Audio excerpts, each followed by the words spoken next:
This week on Rocks in a Hard Place. It's just the novelty of it. I spent some time with II Squadron's sniper section. It looks all gung-ho in the films, but in real life it's a bit more, a bit more calmed down.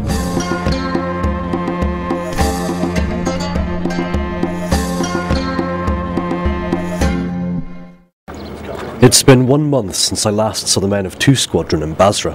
When I left, indirect fire or IDF rocket attacks by the militias against the COB were almost a daily occurrence, and the temperature was rising each day. It's getting a lot hotter, a lot more muggy. It's kicked off in Basra City, between the Iraqi army and the militia. Hearing a lot of big bangs going off in the city. No, it's a massive change. The heat, definitely. The heat, but as the squadron's been here 2 months, they're starting to implement their way of doing things rather than the last field squadron that was here.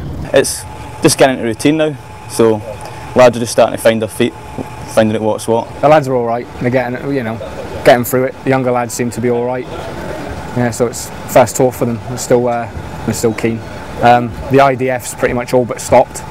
Now and again we'll get a few incoming just to remind us that they're still about and that we've not to take them for take it that we've been left alone. It's good, but it's bad in a way because next time you're not going to be expecting it before everybody was drilled. And we had a couple of attacks the other day and you can see that some people are taking a bit longer to hit the deck.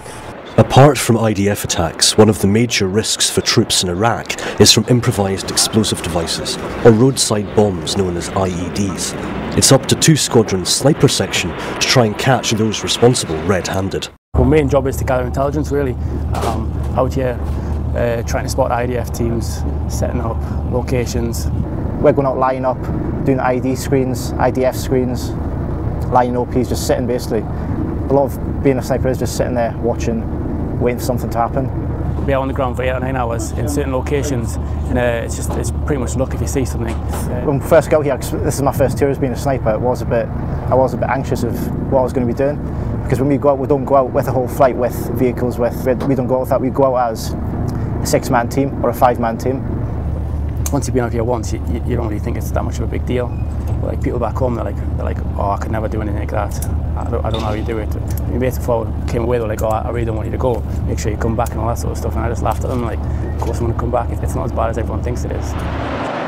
Operating covertly under the cover of darkness provides its own unique challenges for the snipers when they're out on the ground. During the day, you wouldn't be moving around at all. You'd just be lining up, and then at night time, that's when you'd be using the cover of darkness. You can't use any sort of white light or flame during the night, so you either cook up during the day using minimal movement, which is unlikely, so you'd end up just basically eating cold food, like cold rat packs. One of the more unusual roles the section play in Iraq is that of helicopter-based airborne snipers. Like sniping from a heli, I thought like it's mission impossible really. I thought I could snipe from a helicopter. I used to think it was the most ridiculous idea ever, but it can be done, as proven. Basically, we are the ARF, Air Response Force, to the IRT, Immediate Reaction Force for the links. And every time they get called out, whether it be a IED in the city, whether Americans have got casualties or you've got civilian contractors in the city got casualties from IEDs, we go out and fly around the Merlin, give them the Merlin security, so the Merlin can land, do its job, pick up its casualties and extract.